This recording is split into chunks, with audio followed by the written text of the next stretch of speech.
Morning all, morning. Yeah, early one for me today, guys. Early one for me, making up for the lost time. Yes, people, welcome to Fozi TV. I hope everyone's okay. Oh, what are Premier League games yesterday? What are Premier League games yesterday, guys? Man United drew. Get it on the screen for you. Results. If results can go someone's way, it's crazy, isn't it? Chelsea drew 2-2 as well. Everton lost. Tottenham lost. So the 4 games yesterday, it went Liverpool's way. Let me just try and find this thing. Yeah. I'll share the screen. I'll share it in the screen. Yeah. Do me a favor, please. If you're watching, hit the likes and subscribe and all that good stuff. Appreciate that. So as you can see, people, Chelsea 2-2. It's a good game. I watched the highlights of it. Chelsea won up, of course. And then they scored the second one after that. And then the rest of it, Leeds, who are surviving in the Premier League, have got to go back then equalise as well. This Champions League, spots this season is up for grabs, guys. Like all the way to the third spot, in my opinion, because I don't see Aston Villa being consistent either. So I'm a firm believer. Like if people go on a good run in the Premier League, is a strong possibility you could finish in a Champions League spot. I think top 5 go through this season as well. So anything is there, man. If people are serious about it, I include my own club. But the thing with my own club is like we've got Sunderland tonight, and that's a tough game. These are the kind of games we don't really pick up points on as well. So yeah, man, I'm gonna I might do a watch along this time just to get the good luck back. Because when I was doing watch alongs, I think we was winning games. So I'll try that one. Yeah, I thought Chelsea, like, you're 2-0 up, you gotta like win the game, man. What the hell you doing, man? What the hell you doing? Especially being at home as well, guys. Like, it's not like Chelsea's playing away. I think something similar happened at Leeds away as well. I'm sure they drew in that game. Yeah, big up people, man. I could see a few people in the house. Yeah, please like, share, and subscribe. I'm on the road to 5,000. Maybe I'll get there one day, inshallah. Hopefully. Big up my brother Sal, man. Hope you're okay, my bro. See you smashing it in Judge Mo's channel, man. My brother Judge Mo. Great stuff down there, brother. Great stuff down there. Yeah, man. It's good to see, all the people, all the community around, YouTube, all of our friends and all that stuff doing well, man. Doing well, because that's what it should be. We should be supportive of each other instead of like jealousy and things like that. I like that kind of stuff, man. I'm not all about pushing people aside and I'm gonna prosper on my own kind of thing. I'm more of like, let's all do it together, man. Because at the end of the day, help each other is the way. What else can you do? Yes, as I was saying about the Chelsea game, it's crazy, man. Like 2-0 up and then just blowing it 2-2, especially when you're fighting for the Champions League spot as well. Chelsea have to be in it next season.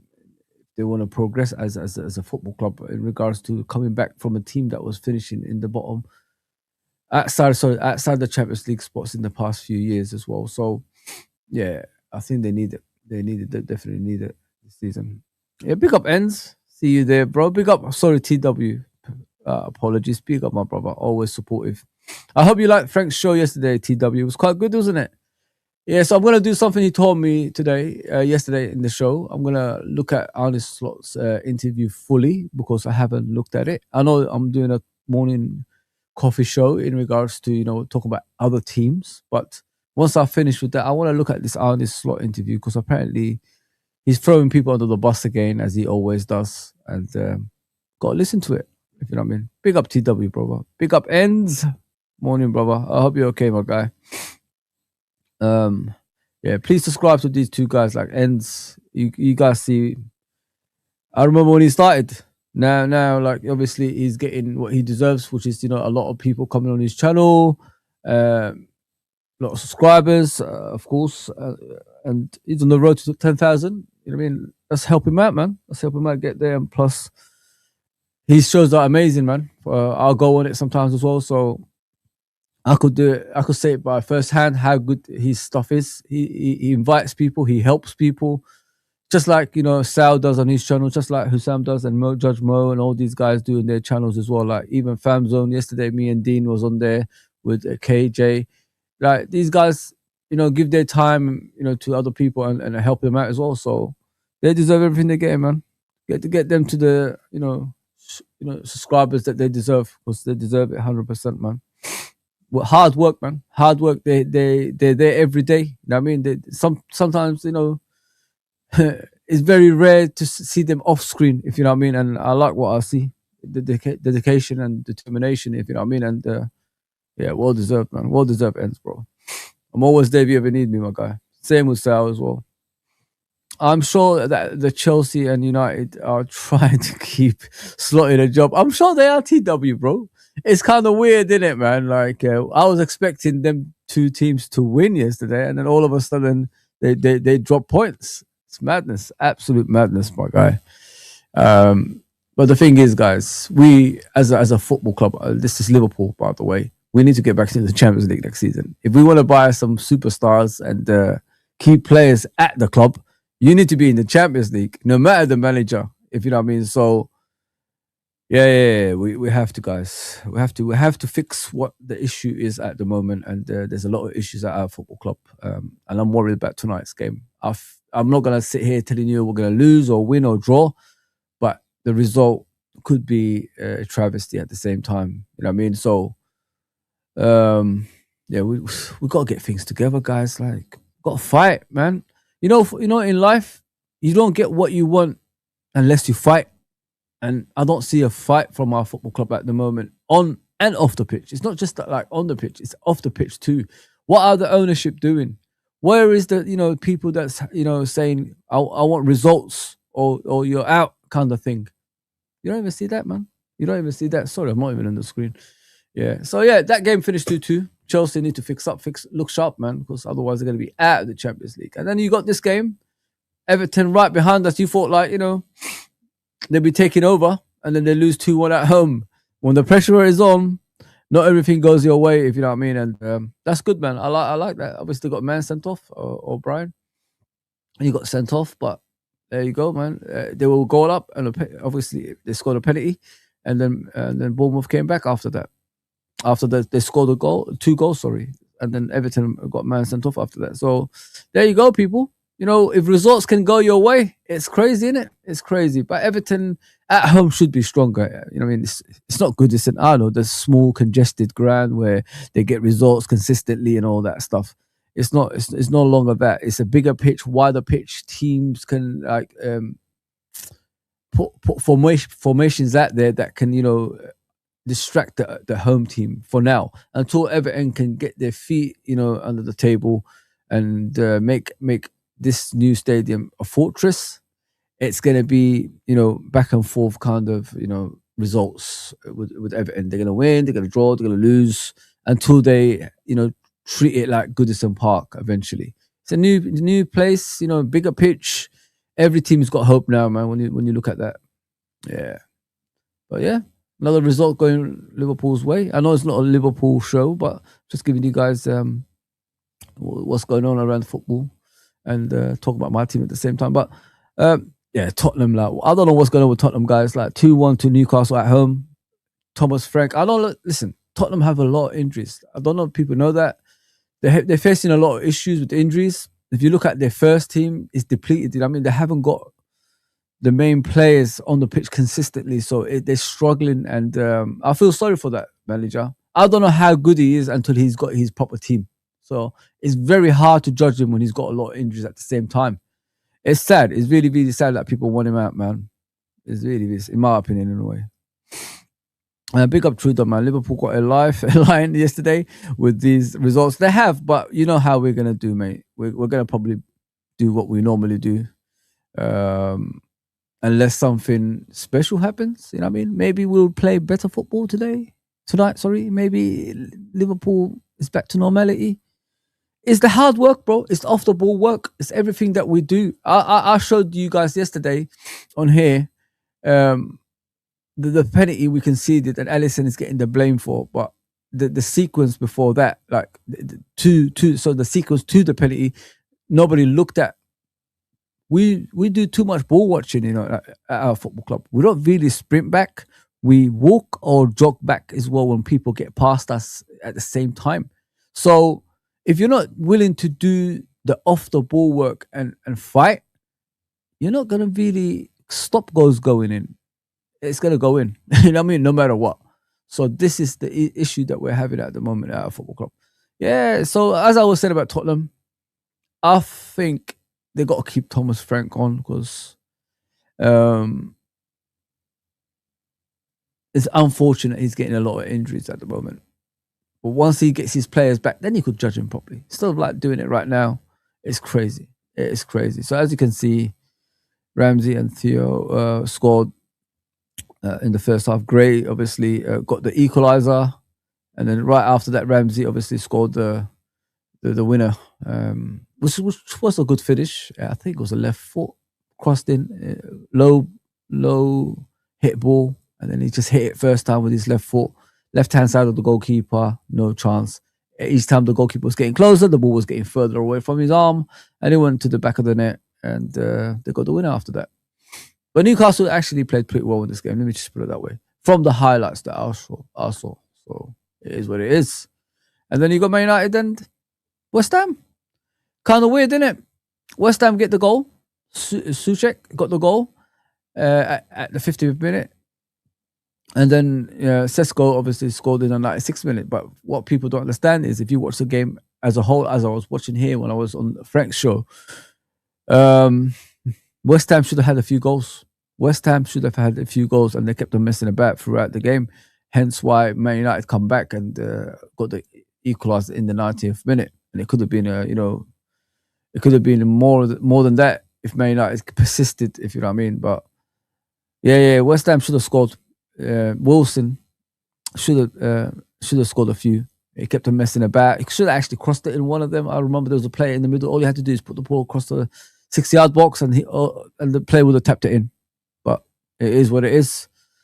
If you keep messing about in front of goal and you got that one goal ahead, the other team can come back, and start causing damage. And unfortunately, for all of us that's Liverpool fans, maybe I've got the equaliser, which is 6 points clear of Liverpool at the moment until Liverpool play again. It's crazy. It's crazy, like how West Ham are getting out of relegation. They're trying to get out of relegation, but their players are not clinical when you need them to be, which is weird. It was sad what I saw of West Ham, to be fair. It's my local team, you know what I mean, guys? I've got to say good things about them, otherwise I can't walk down the street. TW says, yes, a great pod with the legend Frank Carlisle. He's a good human being, my friend. Good human being, man. Gave me a link just to go on his channel anytime, like to discuss football when he's on, and I used it. I saw him on there, and I was thinking to myself, I've been bad. I haven't been on his channel for a while, so let me get on it tonight. Even though I was absolutely exhausted, guys, man. Yeah. So this is tonight's games. Aston Villa versus Brighton. I do a lot of I don't know why I do that. I shouldn't be doing that. Don't like that. I don't watch my stuff back, so I don't know what I do. Well, I've just noticed I say it a lot. So, Aston Villa versus Brighton, Crystal Palace versus Burnley. Aston Villa should be I think they should start winning now. I don't know what's wrong with them. Brighton is a difficult game as well, so the results might even not go. Since we've been watching Aston Villa recently, Brighton might be going there to win as well. So, it is what it is in that one. Who do I see winning?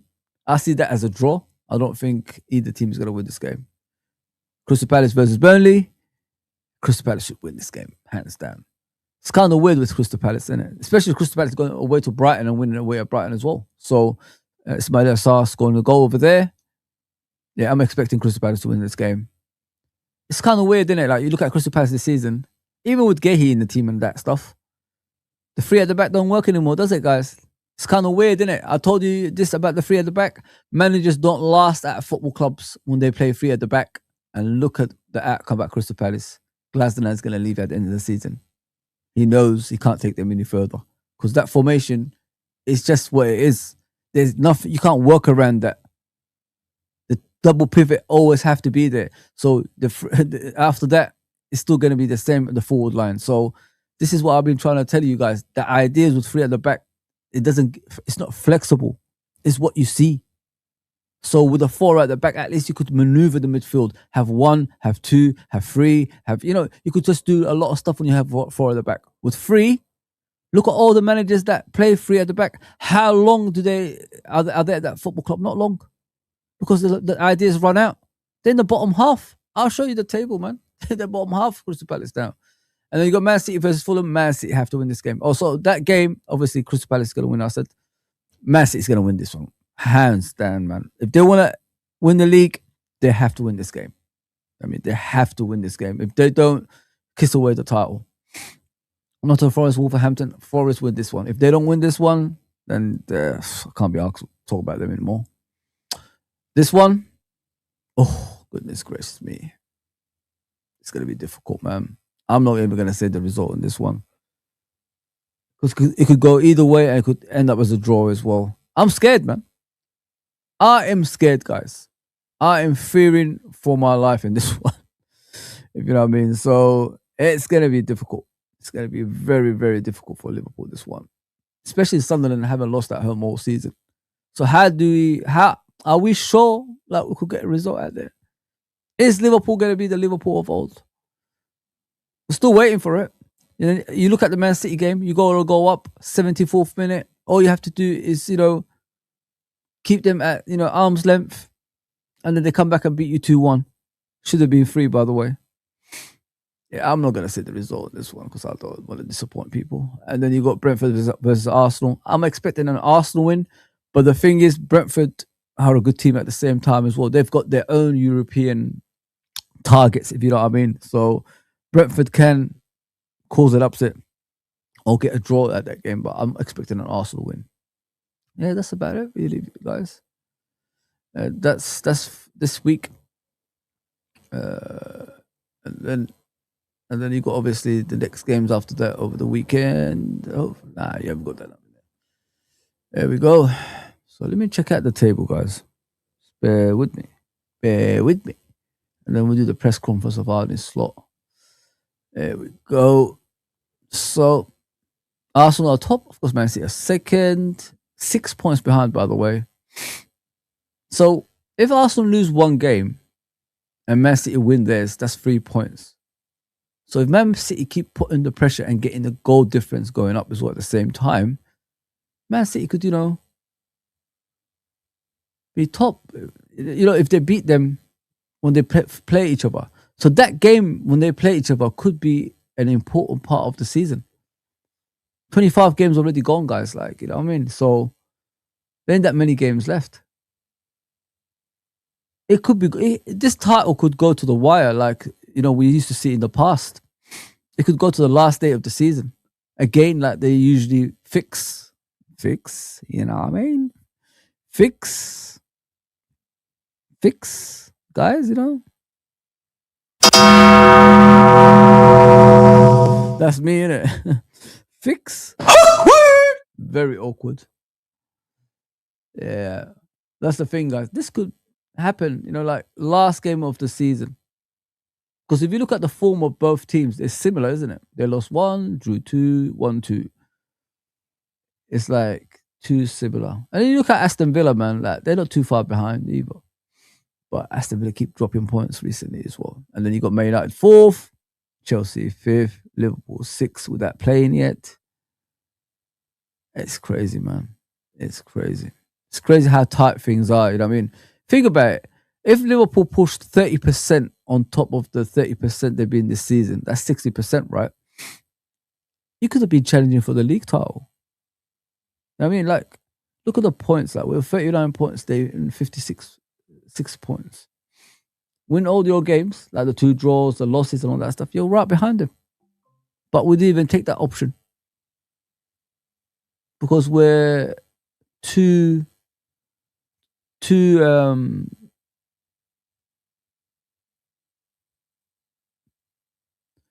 we're just lost in the picture, guys. We don't know what we're doing anymore. We haven't got no structure in place that can get us results again and again. We was like, at one stage, we were drawing in so many games. Our head coach was saying, "Oh, we're not losing." Of course, we're not losing. You're drawing, but a draw is as good as a loss anyway, guys. You know what I mean? 1 point is nothing. You need 3 points. So if you don't get the 3 points, you're not going to catch up with anybody. Was it Bournemouth, Nottingham Forest, Burnley? So many unnecessary games to drop points to. Those are the type of games you got to win. I mean, you got to win those games, man. It's crazy, man. Sunderland as well, we drew. Fulham, we drew with. Crystal Palace is Crystal Palace. We always struggle against them. Leeds United, I was at that game. Look at the points. Look at the points we dropped, guys. It's crazy. It's absolutely madness, man. There you go. That's the Premier League so far. Look at Tottenham, man. That's bad, isn't it? For a big club, that is bad. There you go, people. 3 at the back. Crystal Palace this season. Run out of ideas. Glasner ain't as good as what he was he? There you go. Can't say like, oh, because Eze and all that stuff. He signed some players. Gahey was part of that team that's there before he left. So there you go, man. 3 at the back. It's not all that. It's not all that, man.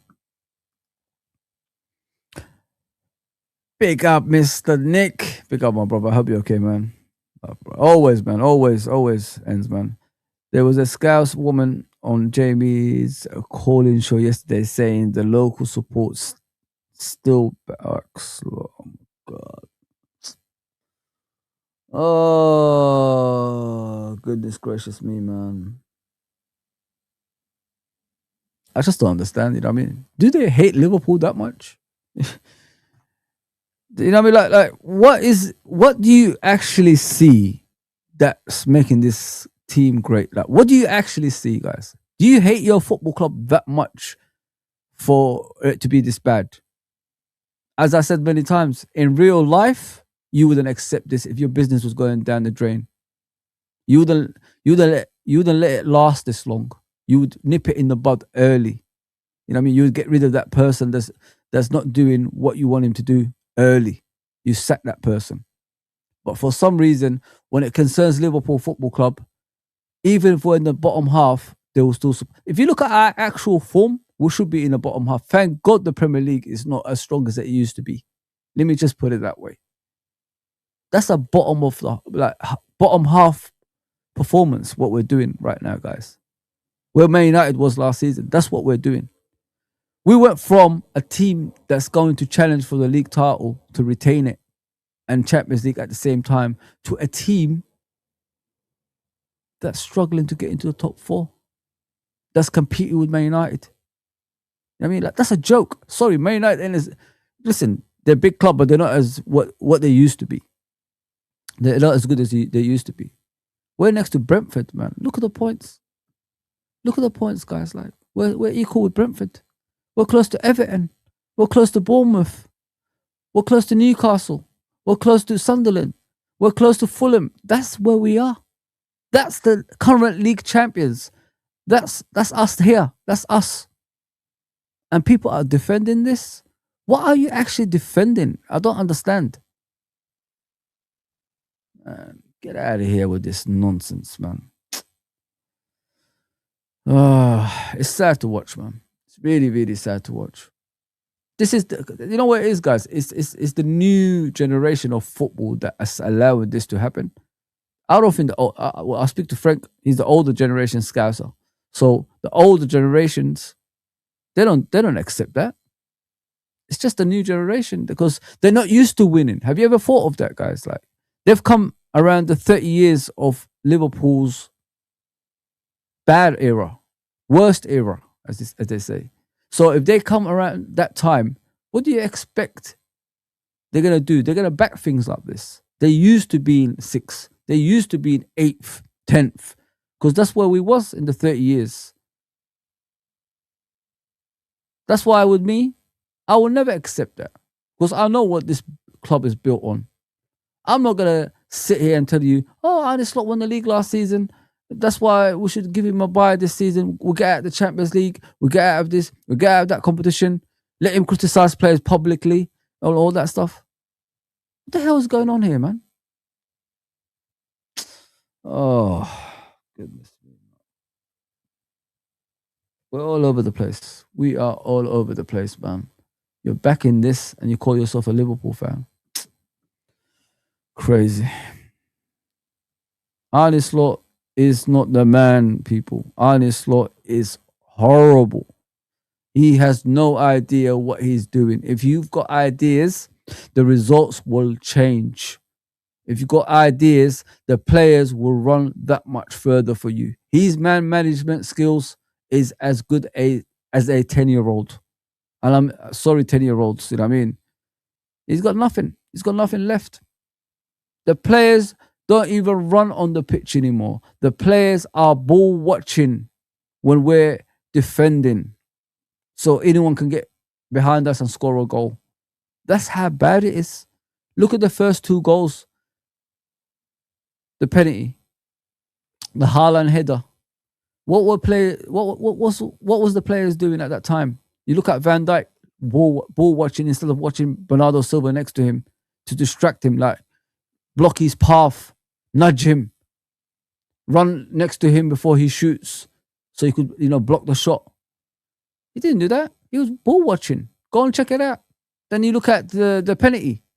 3 players ball watching while a player is running behind them, running into the box. One pass took them all out. By the time they realized, the player and Alisson already collided, and everybody's blaming Alisson for that. But if you look at the space, you realize Alisson wasn't at fault. Alisson was only doing what he's supposed to do, which was come out of his goal before that guy gets that comfort zone and be comfortable with the ball, look up and pass it to someone that's going to put it in the back of the net. That's all it was. That's all it was in that game. But people don't want to look at that. They just want to blame him. But forgetting the coaching part of the team is diabolical. The coaching part of the team doesn't exist. We're just a team that just gets on the pitch and haven't got a clue. And it's sad to watch. I don't do this. I don't normally go back watch games and all that stuff, but I had to this time because of the results that we was getting recently. It's been diabolical. So I just watched that bit and then I watched the full game. Guys, like, we're all over the place, man. There's no structure in place. It's a bunch of amateurs that's on the pitch that don't know what they're doing. And I said that many times. He does not go back and watch videos. People tell me that in normal circumstances, they should be doing that. KJ was telling me that yesterday. In normal circumstances, they should be doing that. I agree with that. But what do they watch? You know what I mean? Because they're making the same mistakes on the pitch every game. Do they actually watch back their mistakes to solve the issue? Do they actually watch the opposition they're facing beforehand so they could, go at them in their weak points, the weakest side of their game, and how to stop the strength of that team? I don't think we do, man. I think we just go out there and just play. The arrogance of this head coach just says it all when he speaks in the press conferences. He's telling other teams what to do, how to play. Doesn't that tell you, like, maybe this ain't for him? Teams are going to low block. Teams are going to go attack. Teams are going to do whatever they want because they got their own coach. They don't need you as their coach, Arne Slot. You need to concentrate on your team and sort your team out, not other teams out, telling them to come out of their low blocks and all that stuff. It's crazy. But let's listen to this fool. Let's see what he's saying. Big up, brother. Man United and Chelsea drop points, but if we don't win tonight, we are still not making top four. But we never know with this coached team. I don't think we're gonna too much this season, bro. Let me just put it there. Big up touchline, man. I don't think we're gonna qualify for Champions League sport, bro. Top 5 go through this season, but I don't think we've got the mentality for top 4 this season. Good morning, bro. I hope you're okay. Yeah, big up Cop Father, my bro. No, Dominic, obviously. I just wonder how you feel now about the circumstances around his suspension, and is Joe Gomez ready to come in, or is it a straight choice maybe between Curtis and Endo at right back? No, my feelings haven't changed. The moment I saw he got the red card, I was disappointed not to have him against Sunderland. But on the other hand, I think the referee did what he had to do. And that's not what we like if we love football, but it's the rule book, and referees are there to follow the rule book. Joe has not trained with us yet. I'm expecting him to train with us today for the first time. So that's part of your question, and indeed we are. If Joe is not ready to start, then we are missing 4 players that have played on that position, and but Curtis and Wata also played in that position this year. So we've had 6 different fullbacks, right fullbacks this season. And this at a time when we've already spoken about the small margin for error that you have in chasing down the Champions League qualification spot now. Just wonder, how are you feeling about how perfect results need to be between now and the end of the season to achieve a top 4, top 5 finish? Yeah, close to perfection because of the points we are behind. We also know that it's different when you are 4 points behind the team that's 18th or 19th in the league, because they usually don't pick up as many points as the number 3, 4, or 5 picks up. So to close the gap of 4, 5 points towards the number 3, 4, 5, that means you have to win a lot. And that's not what we've done this season a lot. So that's why that has to be better, and we have to come close to perfection. And margins are indeed very small because the man's talking about close to perfection. This team have been nowhere near that this season, so I don't see it happening anytime soon, guys. So it is what it is. 7 minutes before the end, we thought we were 5 points behind City, and 5 minutes later we were 11 points behind. And now you go to Sunderland, the only team unbeaten at home in the Premier League so far this season. What does that say about how tough it is to bounce straight back after Sunday? Particularly when I'd imagine that maybe confidence has taken a bit more of a hit, given you can see late goals that ultimately takes the game away from you. Yeah, but I have to give a lot of credit to my players, because we've had so many setbacks or hits, the way you said it. So many times we didn't get what we deserved, but every 3 days later they showed up again and brought in a good performance, which not always led to a win. But I've said many times over here that I think there were only 3 halves this season where the other team was far better than us. That was Crystal Palace, that was Man City, and maybe Arsenal away first half, although that was parts of the first half. For the rest, it was close to equal, or we were the far better. 3 games. Oh my God. Morning, beans and toast, mate. Morning, brother. Smash the likes. Thank you, my guy. Thank you, man. Thank you, bro.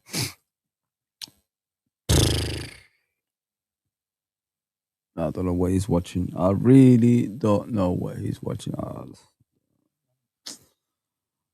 Oh, man. And he's telling you the games. And he's already telling you the teams that was better than us. What are you talking about, bro?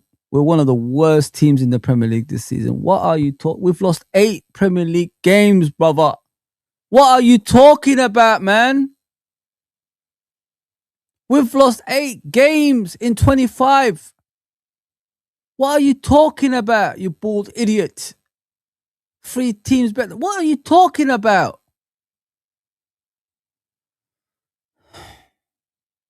The team, so that is credit to the players, because they've had many setbacks this season. But it's not only that they have a good record at home. I think they have a very good season, Sunderland. But the record at home, I was aware of that as well, and already played against City and Arsenal at home. So that tells you how good of a season they're having, and how strong and good they are at home. Given that they've only just come up from the Championship as well, is there an argument that they've probably had the best season of anybody in the Premier League so far this season? I think there are more teams that are having a very good season. So Arsenal is definitely one of them. Villa is impressive. Brentford is very impressive. But Sunderland is also impressive. And maybe I forget a few as well. So, but it's definitely an accomplishment or very good that if you are promoted and you come in the Premier League and you do so well, that is a big compliment to their players and to their manager.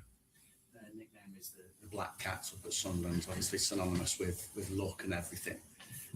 Have you had bad luck this season when any luck has come your way rather than good luck? Is that something that maybe Liverpool have missed this season? Yeah, that is always the question. It feels like that, that's for sure. I said,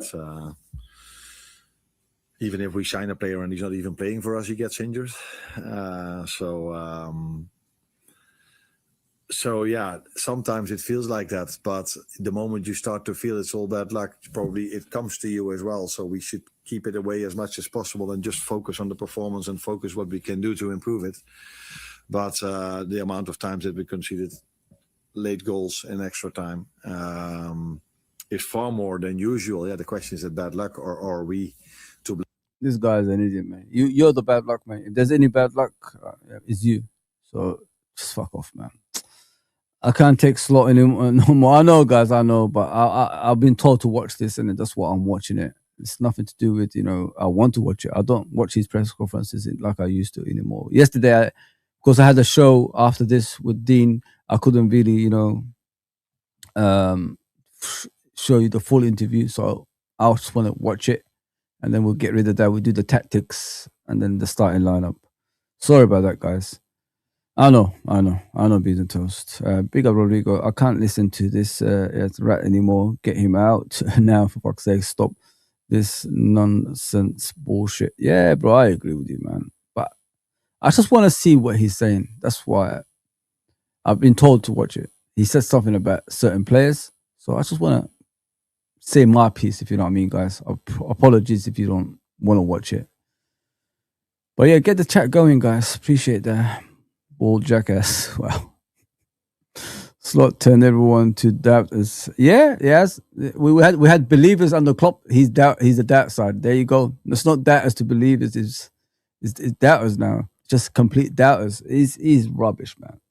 How can a woman say that the locals still support him? I just don't understand. I really don't. They hate the football club. I'm telling you guys, they hate the football club. That's what I think. I wouldn't trust those people with my football club anymore. The outsiders care more about Liverpool Football Club than the people that's the local. That is madness. Absolute madness. We've got a statue of Bob Paisley and Bill Shankly outside Anfield, yeah. Those guys work so hard for this football club to get back to the top, yeah. To get to the top as well. And we're disrespecting them by supporting this bullshit that we're watching. Make that make sense, guys. They talk about Shankly like he's Liverpool. He's everything to the football club. Do you think Shankly would like to see? So do you think Shankly is like he likes what he's watching? Do you think Shankly is supporting this shit we're watching? I honestly all that hard work from the lower divisions coming back to the first division Premier League now. And getting us back to the top, getting us winning trophies consistently, being the best team in England. Thanks to people like that. Do you think they're like watching this stuff, what we're watching? Do you think they support this shit? You got to think about it that way. Shankly, Paisley, and people like that. Fagan as well. Do you think that they're like watching this? Do you think they'll accept this shit? Think about it. Think about what they achieved as managers. If you support Shankly, Paisley, Fagan, yeah. Think about it. Do you actually think they like what they're seeing? Do you think that they will allow this to happen? Hell no. This team at one stage under Kenny in the 80s, yeah, was about 12th or 13th in the league. The team had a meeting. This was like way into the league as well. If the older ones could remember that. The team had a meeting, yeah. Do you know what that team done? Kenny as the player manager. They had a meeting. They had words, a few punch-ups. Next minute, they climbed up that league and won it. They were in the bottom half, by the way. In the bottom half of the table. And they managed to go up the league and win it. This is what this football club represents. Even when it's impossible, they make it possible. Barcelona. Dortmund at home. Lovron. This is what we do. Gerard, Olympiacos. This is what we do. But now, we're acceptance of this crap we're watching because why? He won us the league title last season. This team was always destined to win the league title. We should have won it the season before if it wasn't for bad decisions from the referees intentionally doing it. Because David Coote came out and said what he said, and that showed all those people that didn't believe me about the referees are corrupt. It showed to you there's corruption in this game. After David Coote said what he said, it should wake up everybody. There's corruption in this game. Don't forget, David Coote refereed our games, a lot of our games, by the way, and did the VAR at the same time as well. So corruption was always around Liverpool Football Club because they don't like us. And that still hasn't opened people's eyes. This team was always destined to win the league, man. If those two other teams dropped, this team was always going to win. Because look what Jurgen set up. He got rid of the old, in with the new, bit of experience, and all of a sudden, we go again the next. But the most important thing about last season as well, he didn't change the Jurgen style of play. We still played the same. Now, we're playing different style of football. Don't know what it is. I don't think he knows what it is. We're so bad. We're shit. You know what I mean? Because he wanted to get away from the Jurgen style of football, trying to implement his own ideas. An experienced, good, even you don't even need to be an experienced manager. A good manager would have said, you know what, I'll stick with this. We're winning, I'll stick with this formation. I'll stick with the tactics that's been here for the last 9 years. And then with time, when I get my own players in, slowly, then I could implement my ideas in a few years' time. Because this job is a longevity job normally for good managers. We're not like other clubs, you know what I mean, chopping and changing and things like that. Normally we give managers time at the football club as long as they have success. But he chose not to do that. You know what I mean? And now look at us. He chose to change things so quickly. We look like Graham Souness again. If you guys remember that, the older fans that is. It's sickening, man. It's absolutely sickening what I'm seeing. He has no idea what he's doing. Oh my God. Yeah, create your own luck. Spot on, Beans and Toast, man. Big up, Mr. Hugo. Big up, Jamie. What are you saying? Get Sloth out now. Get FSG out as well. Me too. I agree with you. Both of them, brother. Both of them. You know, when I say FSG out, yeah. You know what these dumbass fans that support Liverpool Football Club say to me? Also, do you want an Arab owner? Why are you putting that in my head like I said I want an Arab owner? I just want an owner that's ambitious. I want an owner that wants to compete. I want an owner that will not, stand for shit like this that we're facing that's making us drop out of things. That's what I want. I want an owner that will put a pressure on manager who thinks he's too good to be sacked. I want an owner that will, when we need players in a January transfer window, is willing to spend to get us back to the top. That's what I want. Why is that so hard to ask for? Why? You're willing to drop out of Champions Leagues. You're willing to drop out of league titles. Just why? Because they saved us for 16 years ago. Anyone would have saved Liverpool. There was a line outside Stanley Park, waiting for a takeover of Liverpool Football Club at that time as well. But you know what happens, man? You get people who choose your owners, and at that time was great. But when are we going to progress as a football club? We're no longer building stands at Liverpool. So when is Liverpool's time going to come?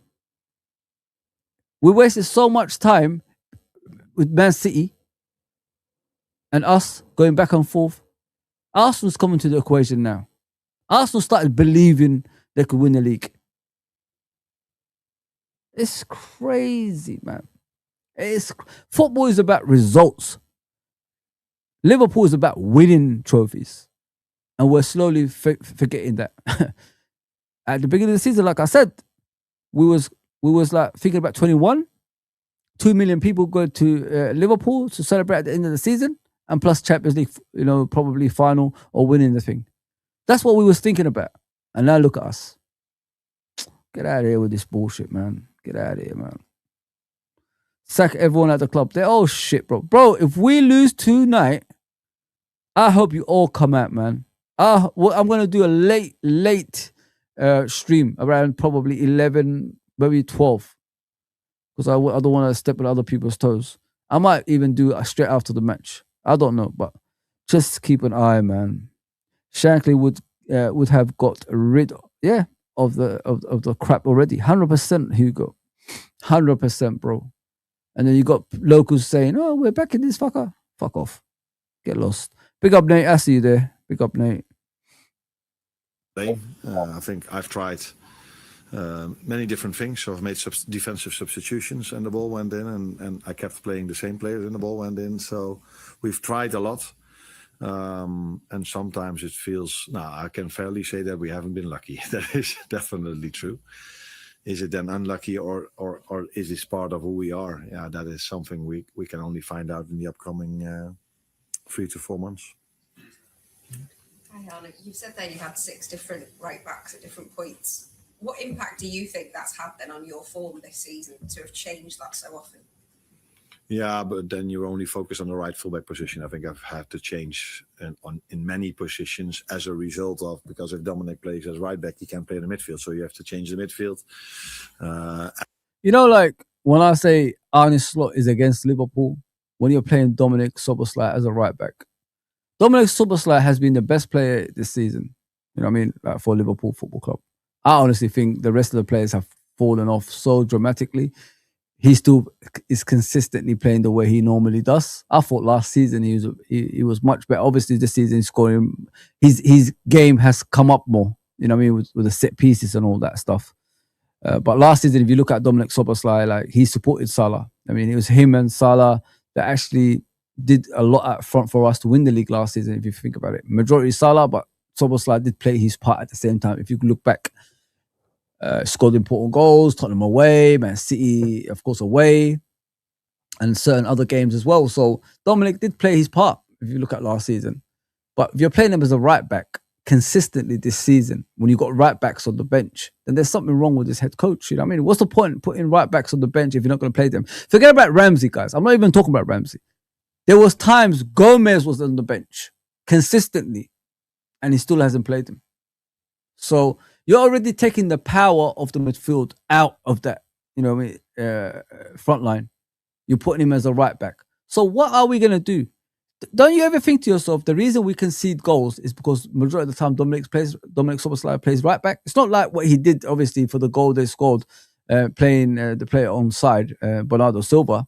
I'm talking about just in general. Like if you're taking Dominic Szoboszlai out of the front line, where he plays normally, so the midfield, that means you're taking out the guy who's supposed to stop the opposition progressing with the ball. Because Dominic Szoboszlai is the first line of defense when we're actually when he's in midfield. When we're on the other side of the pitch, he's the one that's the closing down. He's the one that does the pressure on the opposition, and makes them make mistakes, or quicken the pass, or do a long ball. And then Van Dijk, wins it back and things like that. So if you take that away from that area of the pitch, what do you think is going to happen when you play him as a right back? They're going to attack. It's going to be easy for them to get through because Wirtz ain't that type of player that's going to be closing down like Szoboszlai. He's not full of energy. Wirtz is more of a number 10 composed kind of player. So it's going to be like a lazy kind of way of running. So the pressure, what I'm trying to say is the pressure on the opposition when they got the ball is no longer there when you're playing Dominic as a right back. So you've already taken two parts of our games, you know what I mean? Which is Dominic's influential side of the attack and Dominic's, influential side of, being the first line of defense. So you've already taken that away. Then and which means the opposition is going to be more comfortable on the ball and off the ball at the same time. It's crazy. It's absolutely crazy. But yeah, please, people, like and subscribe and all that good stuff, man. Let's get to the next destination. Yeah. Let me see. And that has gone throughout the whole team quite a lot. Difficult to measure. We were talking about bad luck. I've spoken about set pieces. We're talking about injuries. I think this all goes into it. Why results have been how they've been. And I think one other main thing has been that it has took us a while before everyone was ready to play every 3 days at Premier League and Champions League level. But for me, we've reached that point now, because if I compare our game against City 3 or 4 months ago, where we wanted to press them in the first half, aggressive as well. Now we hardly touched the ball. So the game 2 days ago was so much different that I think that shows how much steps we've made through all the things we went through. After all the things we went through. So yeah, that is also a reason. But yeah, there are more reasons to come up why the season has been why it has gone like that, like this. But the main thing is to look forward. And from the last 5-6 games we've played, I get a lot of confidence from that. But we need to bring that confidence into better results. A couple of weeks ago, he said about Calvin Ramsey maybe be behind some options at right back. But do you understand why some fans are saying put a round peg in a round hole, especially after his performance against Crystal Palace? Because there were some good moments for him. Has he just not played enough recently to be considered for the Premier League? What is in a round hole? What does that mean? Basically, he's a right back who can play a right back pretty much. Sorry? He's a right back who is a right back rather than Curtis or Enzo, who midfielders who would be makeshift options. Yeah.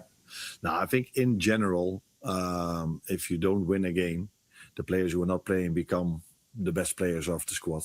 And that is, I think, everywhere in the world the same. So if the players who are starting not winning, then the manager could have always better chosen another one.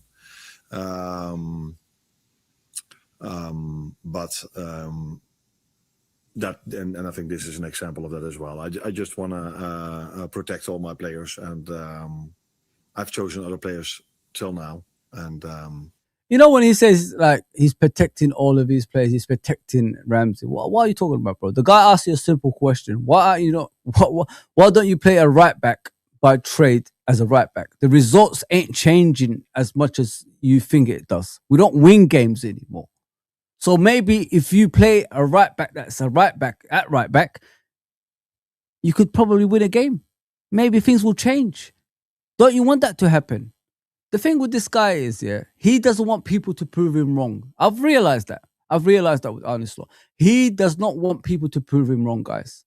Because if we win with Ramsey as a right back, people will ask him questions. Why didn't you play him in the first place? Maybe the games that you lost and drawed could have been a different result. That's what he don't want. That's why he doesn't play Chiesa and all that stuff. It really irritates me, this guy. The results on the pitch ain't good. So if you give other people opportunities, they might, surprise you. They might shock you. And that's what he don't want. He's an arrogant guy, this guy. Number one, he got rid of the Jurgen formation. The tactics, the way we are as a football club, everything. The identity of Jurgen is gone. There's no way you could tell me it's still there. It's gone. The players can't really work on that because they haven't worked on this kind of formation before. That's why they're struggling on the pitch. Everybody is blaming this player, that player, this player. But have you ever thought to yourself, this new formation ain't suited for those players? These players are hard-working, technical players. They're not used to being all over the place and there's no structure in place. They're not used to things like that. And this is what this guy has done to them. He's trying to do some kind of formation. He doesn't even know what it is, because when we're watching the fucking football club, there's nothing out there that's making me think something's happening. Something's changed. It's just, to me, when I'm watching Liverpool, it looks like a bunch of players on the pitch that don't know what they're doing. We had a structure in place with Jurgen set up, and they lied to us, telling us this guy is similar to Jurgen. He's nowhere near to Jurgen. Not even close. Bits of last season, I agree. This season, he tried to do his own thing, and it's the worst thing I've ever seen in a football club. No idea what he's doing. The players don't know what they're doing. It's so bad. And then you make players like Chiesa, Ramsey, Robbo, Endo, all these poor guys, you turn them into enemies. Like you just don't like them for some reason. Good people, good human beings. Endo, great player, will do anything. He even told him in the beginning of the season, I'm willing to stay and fight for you, Arnie. I don't want to leave the football club. That's what Endo said. And he stayed. And look at the treatment that he's getting this season. Chiesa could have left. They said, no, I want to fight. I believe I could be in this team. Finish that guy. He ruined that guy. That guy doesn't even come on the pitch and change games anymore. And then you got this young Ramsey. We'll go on to it because he's going to start talking about him, from what I've heard. He's already shattering his confidence, whatever confidence that kid had. Against Crystal Palace, he was phenomenal. Why? You know why he was phenomenal, guys? When he had possession of the ball, not many can get him off the ball. He didn't panic. He either earned a free kick or passed it in the right direction. When he had to defend, he always put his head where it hurts. When we had to attack, he went and supported the winger and put crosses in the box. That's what you want from a right back. That's what more can a right back do?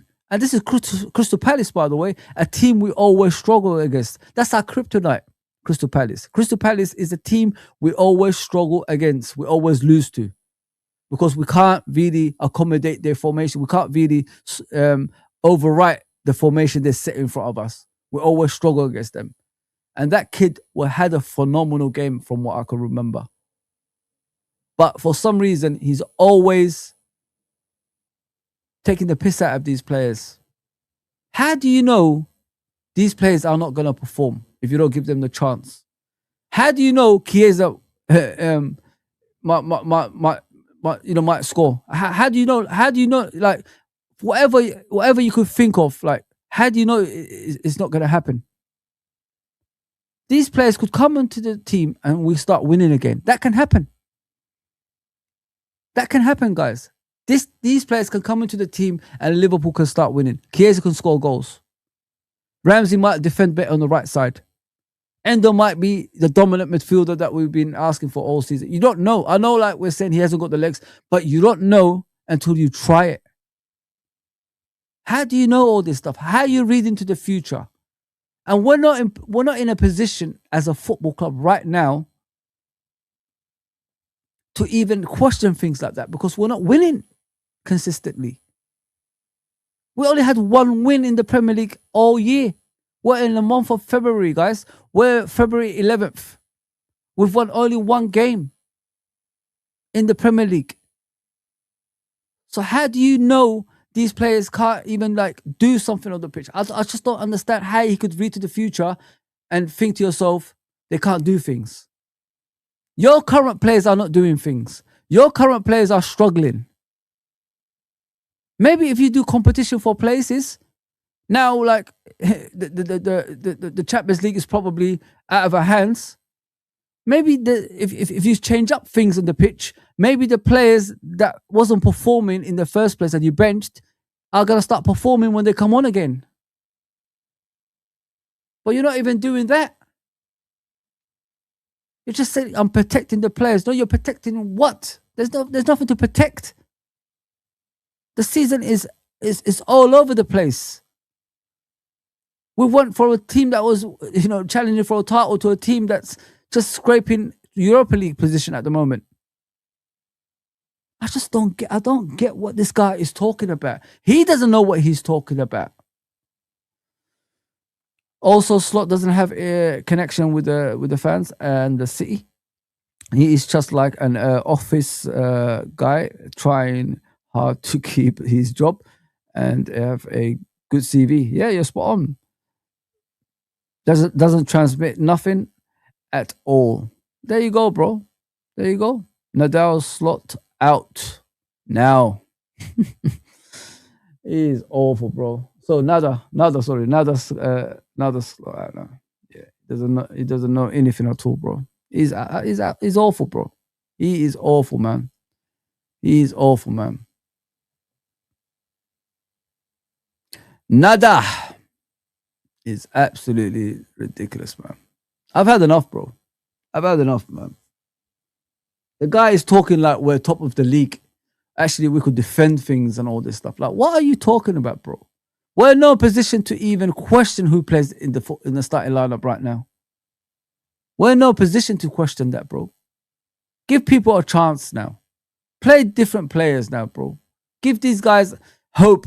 You know, they've got a first team chance. Give them something. They might try that extra harder for you than, you know, the other players that's not trying for you. Did you ever think like that? Do you think, like, in the beginning of the season, if you gave all these players chances, yeah, and the results were the same, people will actually question him? I think he'll get more support because he's giving everybody a chance, but he's trying to make players, he's trying to turn players into enemies, which is weird. It's strange. If you didn't want Chiesa, if you didn't want Endo and Ramsey and etc., why did you keep them at the club? Just get rid of them. Go and get some other players that could do more for you then. It's weird. That's also what I'm going to do tomorrow. Hi, Arne. I assume you spoke with Dom after the game. Could you tell us how have you reacted after the red card and the suspension? No, I think his main disappointment was that we lost the game after him scoring such a great goal and us being so close to a result. And then, of course, the emotions are also there by getting a red card and missing out on a Sunderland game, which is not good for him and not for the team. So, of course, he was, as all the others, very disappointed about the last 10 minutes of the game. Hi, Arne. I want to ask you about Alisson. Since he's been at the club, his passing has been a massive asset, both in defence and attack. But in recent seasons, his accuracy has dropped off a little bit. I think this season is at its lowest since he's been at the club. How big a concern is that for you? And is there anything you can do to maybe help him improve that? No, I think then you have to dive deeper into the stats because maybe he has to play more long balls now. And if he has to play more long balls, that usually doesn't help your passing accuracy. So yeah, I'm working with him now for 1.5 years, and I've seen the same goalkeeper last season as I see this season. So, but yeah, sometimes stats can be helpful, sometimes they can be misleading, and I think Donnarumma didn't have that many passing accuracy last game because both teams tried to press really high and aggressive. Yeah, that is different than when they go to a low block, then the goalkeeper can just pass it to one of his centre backs. So, by the way, the main thing for a goalkeeper is always shot stopping, and that's what he does really well. You mentioned obviously the players have had to deal with a lot of setbacks this season and luck and everything like that. How hard is it to sort of, when you are suffering those setbacks, keep morale high within the group and the mood in the dressing room? Yeah, that's not always easy because I don't think anyone feels it from the last 14 or 15 games. I don't even know how much exactly. We've only lost 2, but we have far too many draws, and a draw feels as a loss at this club as well. So yeah, no, that's definitely not easy for them as well because they know what the standards of Liverpool mean, and we are not performing to the standards of Liverpool at the moment. So they feel that disappointment, and mainly because we are so close every single game. Every game it feels as if we're going to win it, but it doesn't happen. And that is probably even more difficult than when you play a game that throughout the whole game you already feel like the other team is better or we're just not good enough. But that's not what they feel. If they play a game, they feel performance-wise that they can compete with any other team in the league, in the world. But yeah, reality is that we don't perform to Liverpool standards. And given all the setbacks and hits and the bad luck, how challenging is the season? Yeah, breaking news, guys. Thomas Frank has been sacked from Tottenham Hotspur. Just to let you know, it is what it is. It is what it is. You know what I mean? Like I said, I don't think he's been given enough time. I don't think he had the first team players at Tottenham. And judging him like that shows that the football that we are at, you know, in this current time. In what it used to be anymore, guys. Like, people used to get time at a football club, especially to fix things that's an issue, which is, you know, they're in the bottom half. He hasn't had his first team players all season, so I don't know what he could have done. I really don't know what he could have done. Maybe the tactics could have been more, you know, low block and stop conceding goals. Maybe that's the darkest. Sorry, that's the side of criticism of Thomas Frank. But yeah, I think it's harsh. I think, like, he should have had more time and you know, try to fix the issue that they already have. Don't forget Tottenham played. Don't forget Tottenham were at the bottom half last season. That's where they've ended up. You know what I mean? In the bottom half last season. So luckily, the bottom three last season wasn't as good as probably this season. So Tottenham chose to sack Thomas Frank now. I don't know what's next for them. Maybe Xavi Alonso. Did we ever think about that? Maybe Xavi Alonso is their destination as a football club, and us wasting time with this bold fraud on this side here can be Tottenham's, you know, advantage. Getting Xavi Alonso through the door. Ah, damn, man! If that happens, I swear to you guys, like, big up JK, by the way. Big up JK, my brother. I'll see you there. Sorry about that. I was hoping when that yellow bit came up, guys. Oh, Arne Slot's been sacked. Oh, but it's Thomas Frank. You know, like when you're like this, and then he go back down like this. That's what's happened to me, man. That's what just happened to me. I saw the yellow bit coming up, breaking news, and then, oh damn, ain't what I wanted. I'm not even a sack kind of person, guys. I'm not all about that stuff, but yeah, it's fucking weird, man. Can't do this anymore, man. I really can't do this. I can't have this guy at my football club. Please, man, just get rid of this damn guy. It's awful. Even this interview is awful, man.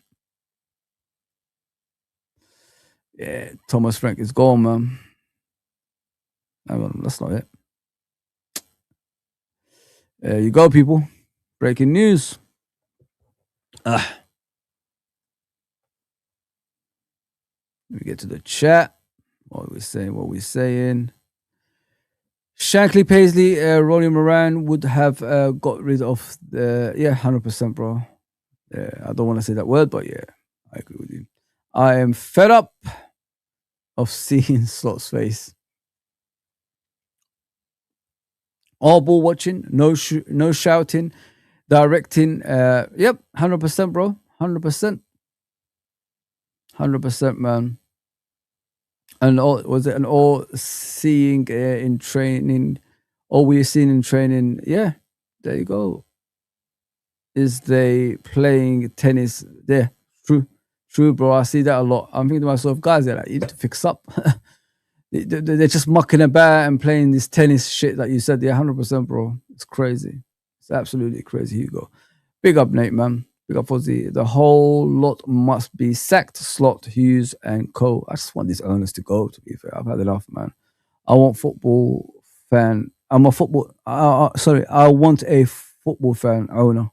I want a person that just spends, bro, like when we need spending, you know what I mean, and helps the football club out when a moment of need. That's what I want. Not this bullshit that we're facing. Hell no. Yeah. I can see people are getting, oh man, they're getting angry. The players know Slot is garbage. I agree, bro. I don't enjoy watching us play anymore.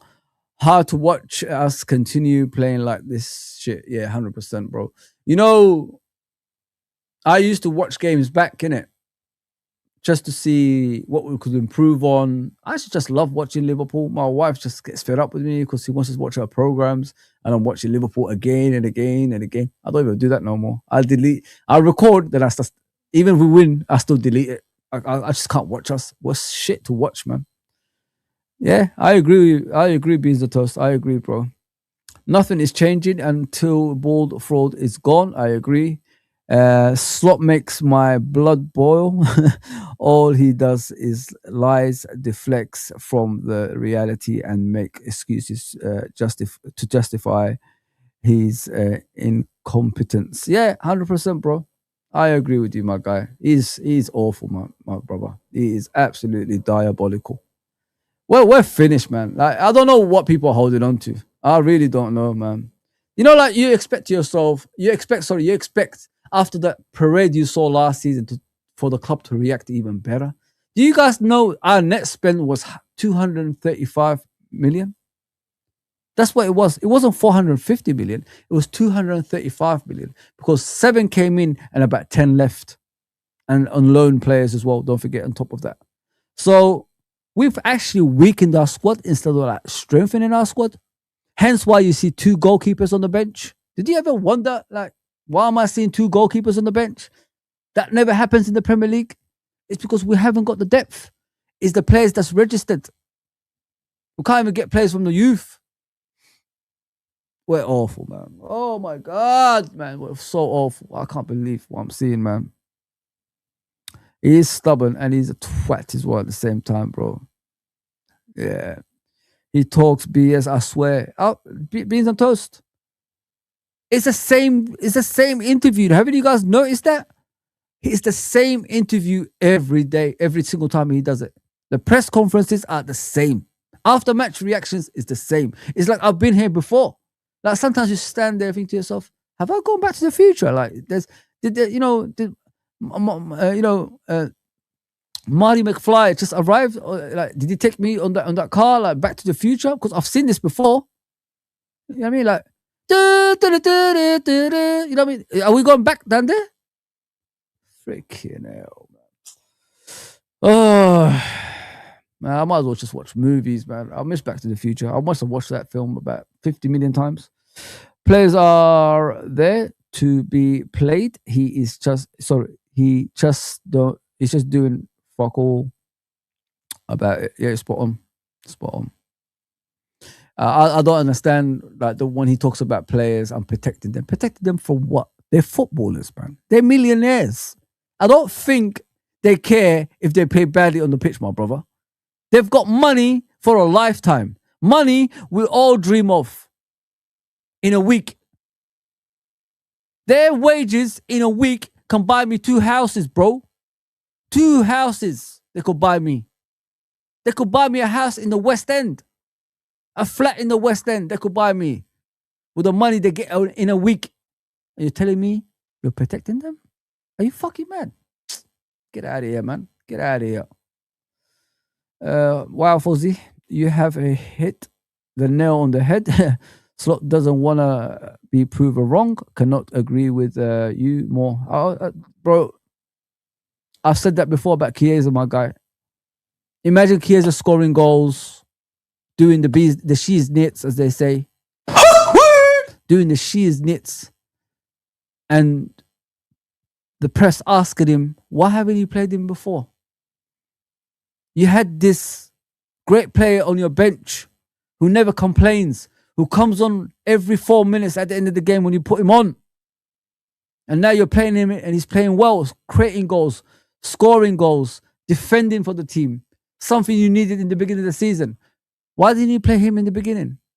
Do you think he wants to answer those questions, guys? Like, no, he doesn't. He's self-centered and he has his own best interest at heart. 100%, bro. My brother. Big up 3 points or bust tonight. Yeah, it's true. It's true. Lower expectations in his press conference. So when he win a corner, we are all happy. You're right, bro.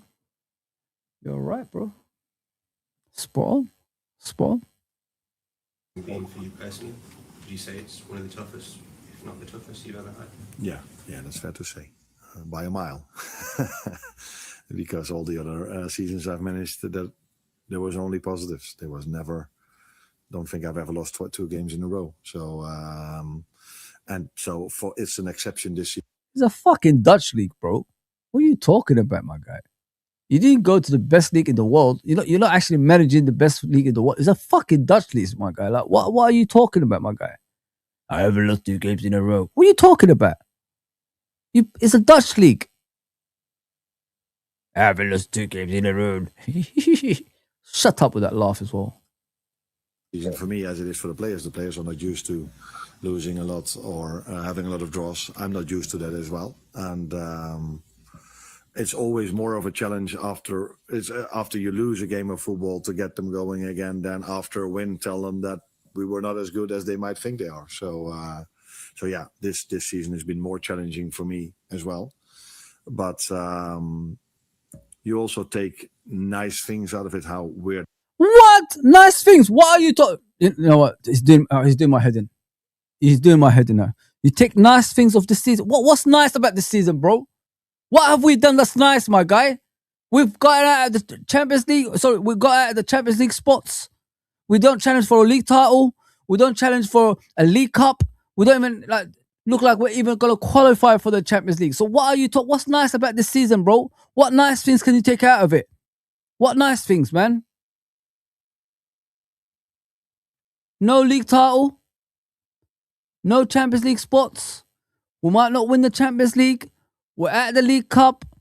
We're just, oh man. Like, what's nice about that? What's nice about that? Oh.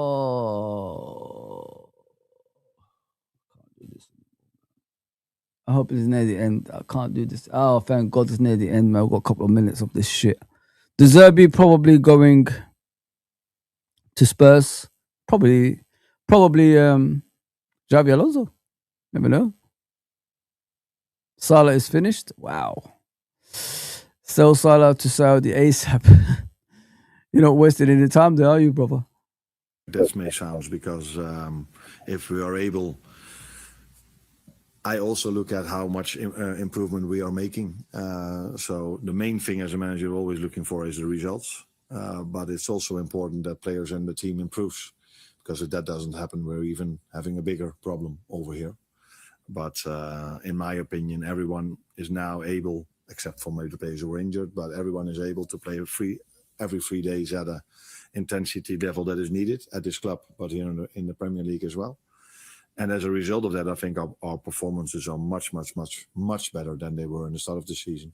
And I don't mean the first 6 games maybe, but the period when we started playing a double program, because in the first 6 games we only had once a double program with Everton.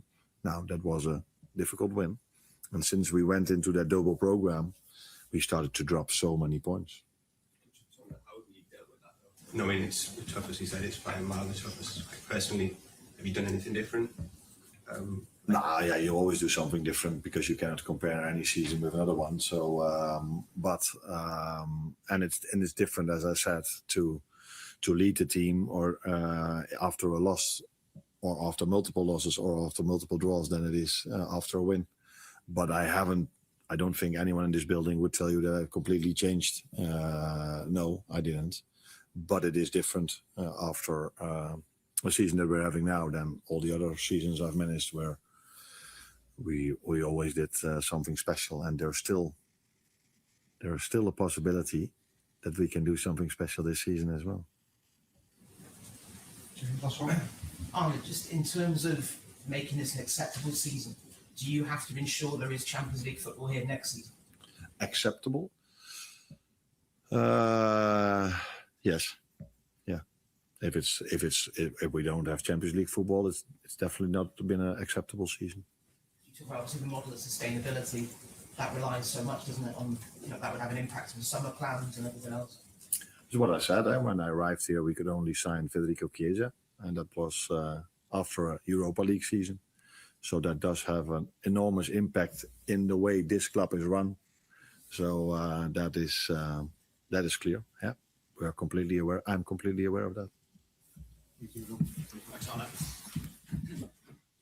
Thank God for that, man. Goodness gracious me. He is absolutely diabolical, this guy. Absolutely diabolical.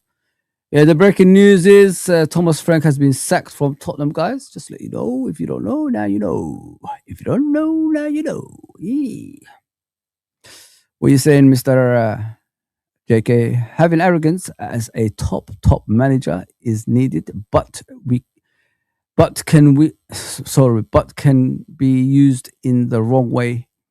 Going into a big game, arrogance gives you a heads up before the game kicks off. Unfortunately, we've got a dumbass manager. It's just rubbish. Well, Frank had to go. It looks like it, bro. Yeah, it is what it is. Some people say maybe his quality is Brentford. Well, Brentford are doing pretty well without him. Yeah, latest news. Thank you very much, bro. You know what I'm saying? Bro. After that display from his team versus us, I lost respect for Frank. Okay, no problem. Sack in the morning. Most probably it's going to happen, LFC. Most probably, bro. I'm hoping it happens because I am praying for all of us. I can't listen to the way he just like dismissed young Ramsey, the way, like he's saying he's protecting them and all this stuff. It's all bullshit, man. It's all bullshit. Hang on, what did Fabrizio Romano say? Arne Slot. Hang on, guys. Let me just share the tactic board with you. Tactics board. There you go, people. There you go.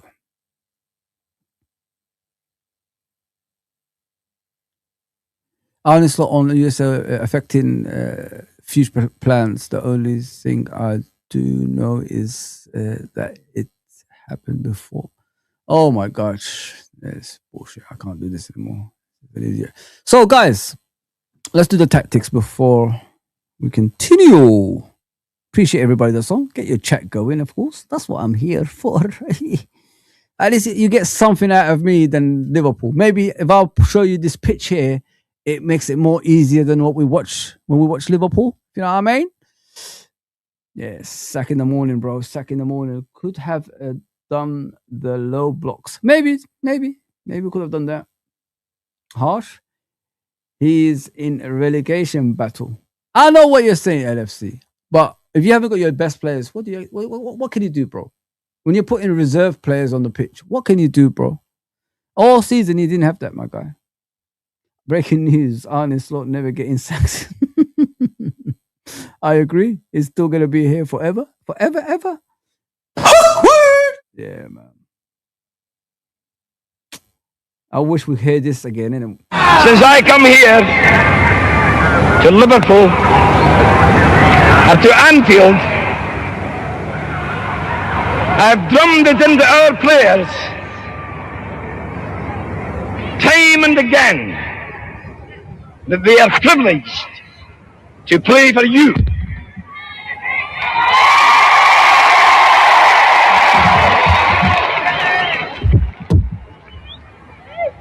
And if they didn't believe me, they believe me now. There you go, people. That's Shankly. That is what he's all about. Winning. And people come out with losing shit. Get out of here with that bullshit, man. Get out of here, man. So, when I look at Liverpool, if I was a head coach, what would I do? You know what I mean? What would I do? This is the starting lineup I'm giving you, but I'll give you my side of what I would do as a head coach. You know what I mean? Can't believe it. We are putting Curtis Jones as a right back. What a joke. Man, you've got Isak in the team, man. What the fuck? We have Isak at a football club and we're not even... Oh, man. It's hard to watch, guys. Really, really hard to watch. This is the lineup I'm expecting tonight, guys. Yeah. So prepare yourselves. Prepare yourselves. Same old shit, different game, as they say, innit? So this is the lineup that he's gonna play tonight. Do I expect any difference? Not really. when I see players just watching the ball every single time, what are we gonna get out of this team? Nothing. So this is the lineup I'm expecting tonight, guys. This is what I see. Curtis Jones replacing Soboslai. So one midfielder for another midfielder. This is what we're gonna see. It's gonna be a tough game, man. It's gonna be a tough game. So in normal circumstances, guys, like if you ask me, what would I do as a if I was coaching the team, you know what I mean? If I wanted my team to be more solid, to win games and make us hard to beat at the same time as well, I would just go back to the free midfield. That's what I would do. I mean, get back to basics. Get back to what the players are used to, if you know what I mean. Playing him there. What's Curtis Jones? Everybody's favorite nowadays. Playing him there. Things like this. Like you need things like this to get back to close to normality, if you know what I mean, guys. Close to normality. But we're not even doing that. We're not even doing that. You know what I mean? We're just letting the team always struggle on the pitch, and it's becoming boring. I'm tired of it. I'm really, really tired of it. I didn't even put Ramsey in the team. Sure I did. So I'm giving you my side, innit? I'm giving you my side. If everybody's fit, something close to what we used to. You know what I mean? Get this guy out of the way. Soboslai, where is he? Soboslai. So if you look at this, if I was Liverpool Football Club, I would drop back more. This is what I would do if everybody is fit. I'm sorry. That's what I meant to say. Don't know why I was putting players there. This is how I go. Because I don't think the fullbacks have done anything wrong this season. So if you look at the way we look here, we look more congested, right? Oh, my bad. What am I doing? Capo. Get out of here. So I'll go back to what we used to. Easier, and it's more controlled, if you know what I mean. That's why Jurgen, what I loved about Jurgen in the past, guys, what he used to do is he used to look at the league the way other opposition plays. He used to look at the pitches, how wide it is or how congested it is. In the Premier League, it's very congested. The pitches is very small, tight. Fans are on top of you, so he had to figure out a way to dominate games, to make it difficult for the opponents at the same time. You get what I'm saying, guys? So if you looked at what I showed you yesterday, when I showed you that video, when players are looking at the ball, that's something Jurgen doesn't do. It's a taboo. He would never let his players concentrate all on the ball. He would tell the player that's marking that player, you make sure you get the ball, away from him, and the other players, they take up positions so the opposition doesn't go behind them. You get what I'm saying, guys? So every player has a player. If you look at the greatest managers that ever lived, like Ferguson, etc., they tell you that's your player for the day. Follow him everywhere he goes. You know what I mean? If he's going to go in a different direction to where he normally plays, then the other player takes over. You swap. You know what I mean? That's how you do things. But if you look at this formation, guys, look how congested it is. Look how difficult for opponents it is. And these players that we have currently, that's their formation, because that's what we bought them for. We didn't buy them, so we could play them in different positions. We brought them in to play in that formation. So when you confuse them with this new shit Arne Slot is trying to do, which is no formation, it's going to look bad. Players are going to look bad. Hence why we're complaining about McAllister, Gravenberch, and all these guys, because they're playing in an uncomfortable position on the pitch. If you're looking at the breaking news, Thomas Frank has been sacked from Spurs, guys, just to let you know. So when you look at that, look how congested it is, guys. When the opposition has got the ball, where can they go? Let me bring in. I've still got the Man City team in there. Sorry about that, guys.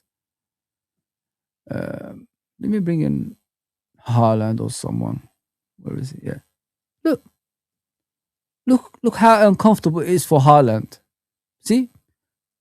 There's no gaps for him to get the ball every time. Look, that's how hard it was. That's off the ball work, guys. You know what I mean? That's off the ball work. So when you look at someone like Gravenberch, when he plays in that DM position, at times we might need him as a 3. We could do that.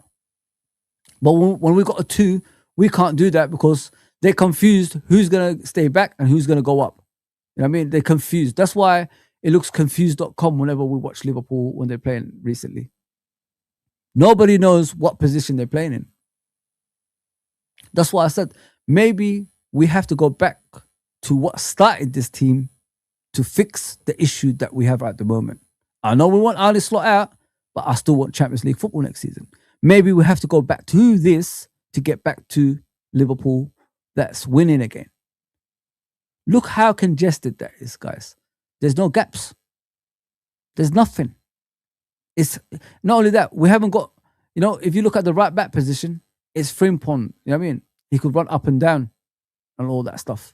When players get past him, he sprints back and wins the ball back. So Konate doesn't have to do that anymore and get injured like he used to. So this is what we've got to do. You know what I mean? From what I've heard, Frimpong will be back in a few weeks. So he's not as serious as the injury as we first thought. So that's what I would do if it doesn't have to be Frimpong there. Obviously, even now, like you could put other players there, like a Ramsey or someone like that. You just have to do things like this. You got to wake up, guys. Don't know what Gakpo ain't leaving, guys. He doesn't want to leave. Leave him. So that's to simplify things for the players. That's what you got to do. Make it easy for them. Make them hard to beat. And when we have the ball, everybody pushes forward. You know what I mean? Salah, Burts, McAllister. You know what I mean? Soboslai. But at least you still got someone there. You know what I mean? That's going to protect if the ball comes back over here. That's going to protect everybody. But nobody is looking at that, guys. Everybody's just like thinking about silly things that we don't need to think about. Like make it more complicated. Gaps everywhere. Let me show you, for example. When we play this formation that Arne Slot is playing, this is what opposition do, guys. Yeah. We push so high up, gaps appear in midfield. So McAllister pushes forward. You guys seen it. I don't need to explain it to you. You guys have seen it. Gravenberch pushes forward. So what opponents do, yeah, if people don't know, I've been watching recently. I've been trying to figure out what the hell's going on. So this is the opposite. You know what? I don't need that. I could put another team there. I could put Jerky there. It's fine. So this is what they do. This is their outlet, the opposition. Every time Liverpool go forward, when the midfield goes forward, because there's no one that's designed, by design should be, there's no one that's been put in a DM position anymore. That DM position hasn't been there all season, guys. Like the players have been like up here. Both of them have been here. So there's gaps appearing everywhere. The striker and the number 10. So what happens is when we attack and the opposition's got the ball here, they get out. They pass it here, they pass it here, they pass it there. You know, like when you was watching Man City the other day, you was wondering why Gahey and these other players were passing at the back. It looks dangerous. That's because they were working their way until a player gets over here. So as soon as they make those passes, the player freed himself to get over here, and then bam, outlet, straight away, attack, and they get a chance. That's how these other teams play against us. I swear to you guys. If you see them passing the ball at the back, that means they're looking for an outlet, which is the guy who's going to take up this position over here, which has been left by McAllister and Gravenberch. Because these two, they're separated. They're no longer like this. Have you guys noticed that? Last season, they were like that. This season, they're separated. So there's gaps appearing in the middle. I've seen Sunderland do that. I've seen Nottingham Forest do that. I've seen other teams do that. Each time they have the ball at the back, they pass it back, outlet. Straight away, the guy takes up a position. He's behind everybody else. It's like what I showed you on the penalty. If you look at the penalty Alisson conceded, let me show you. Let me show you that penalty again. Because I don't think people realize what teams study us. We don't study the opposition. I swear to you, I'm not even lying, guys. I've always thought that The opposition, I think, studied us, but we don't study them. Like, so if you look at the second goal, let me share this with you. For Man City, if you haven't been here yesterday and the day before, it will clarify what I'm saying.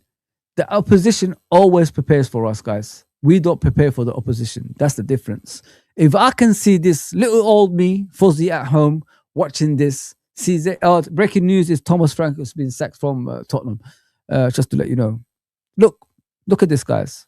Look at all three players here. They're ball watching. That's what I keep telling you. We go out of position, and teams, look what they do. They free themselves. Look at Nunes. Look, free like a bird. This is what we do even up the pitch. It don't have to be what you see right there, because look, all three are ball watching. It doesn't have to be that. It's what we do in the game. Even when we're up the pitch, we're ball watching. No matter where we are ball watching. That's why Szoboszlai played Bernardo Silva onside, because he didn't look at the positional sense of him. He looked at, he was looking at the ball, where the ball is. Because normal circumstances, if you're a right back, you look at the defense. Shit, I'm out of position. Because right backs, I don't know if you guys know, when right backs supposed to be ahead of the centre backs. They're not. If you're playing offside, your fullbacks, left back and right back have to be above the centre backs. They're not supposed to be behind. They're supposed to be above. I mean, so this is what we do. It's not just that. It's just what I was showing you in the graphics earlier. That's what we do. We watch and look at what happens. They get away every single time. Watch the game tonight. Same thing is going to happen. Players are going to take up a position in the pitch, and then they're going to run away from our midfield, and our midfield are either going to be walking or jogging back. They're not going to sprint. They're going to be walking or jogging back. That's the difference. That's what I'm trying to tell you guys. Oppositions, they're always ready for us because they know how to play against us. I've seen this in the other games, man. I watched it against Nottingham Forest. I watched it against Bournemouth, etc.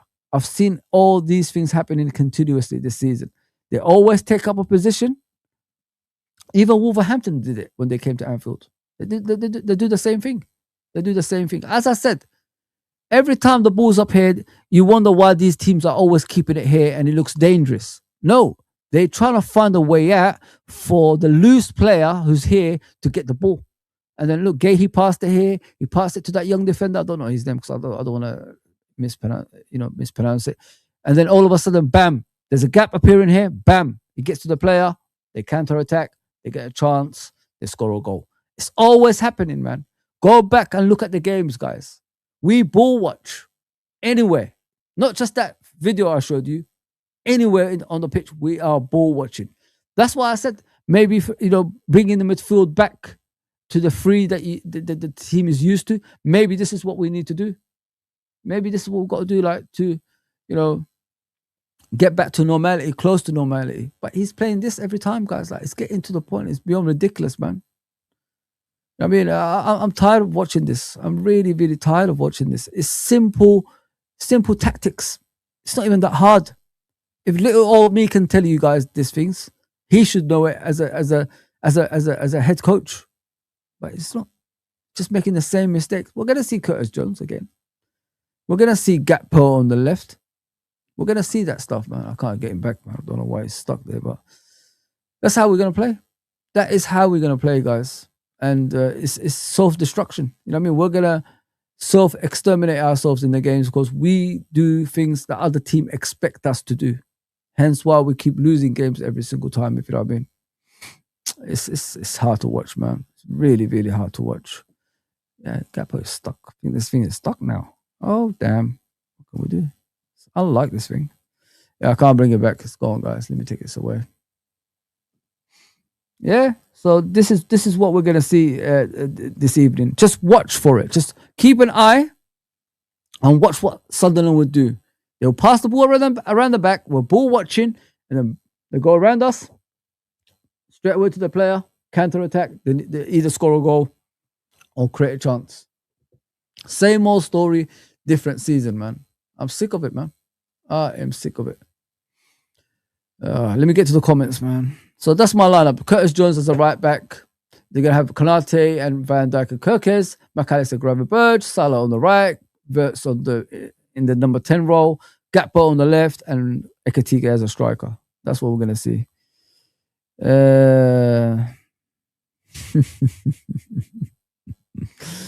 Still waiting on Arne Slot to get sacked. Yeah, all of us are waiting for that, man. Yeah, it is what it is, bro. It is what it is. New contract pending for Arnie. You assholes, man. Don't do this to me, man. Don't kill me, man. I'm already halfway of depression. I don't need any more. Big up, Tony. What are you saying, my brother? So Spurs, Chelsea, Man United all sacked their managers, but we still stuck with Arne Slot. Yep. The downfall of Salah is because of the style. We don't play fast transition, quick counter attack, high intensity football. Everything is way too slow and controlled, like that Mo can't explode. Explode. You're right, bro. You are right. I'm not blaming individual players for the issues that we have. It's the system that's at play is the issue. You know what I mean? And there's no system. So it's not really complimenting the players to, play their way. As I said, with the three in the middle, maybe we have to go back to what started with these players to get to the next destination, which is, more controlled football. So if you go back to the original formation where these players have been bought for, maybe they'll play better. Maybe the football will be different to what we see. Maybe the work rate will be different, if you know what I mean. So I agree with you, man. I don't think Salah is as bad as what people say he is this season. If he played the formation that we've been watching for the last 10 years, if you could say. There's no coincidence. Like, majority of the players on the pitch are struggling. We only brag about one or two players this season that's doing better than what they usually do. Other than that, the rest of them are struggling on the pitch. So it is what it is, man. It is what it is. I've seen some clips of training. Looks like the players are training for Mortal Kombat. I agree, bro. There's some kind of martial arts going on over there. Mo just lost his pace. Needs a... Yeah, I know what you're saying, bro, but you can't go from one season as he did last season, which was probably his best season, creativity and goal scoring, to what we see this season. I mean, you drop off slowly. You don't drop off from here to disappear. You don't. And he's not the only one, bro. What people are complaining about Alisson in goal now. People are complaining about Van Dijk. I mean, if you're complaining about all the main players at the same time, there's something wrong with the football club. Then there's something wrong.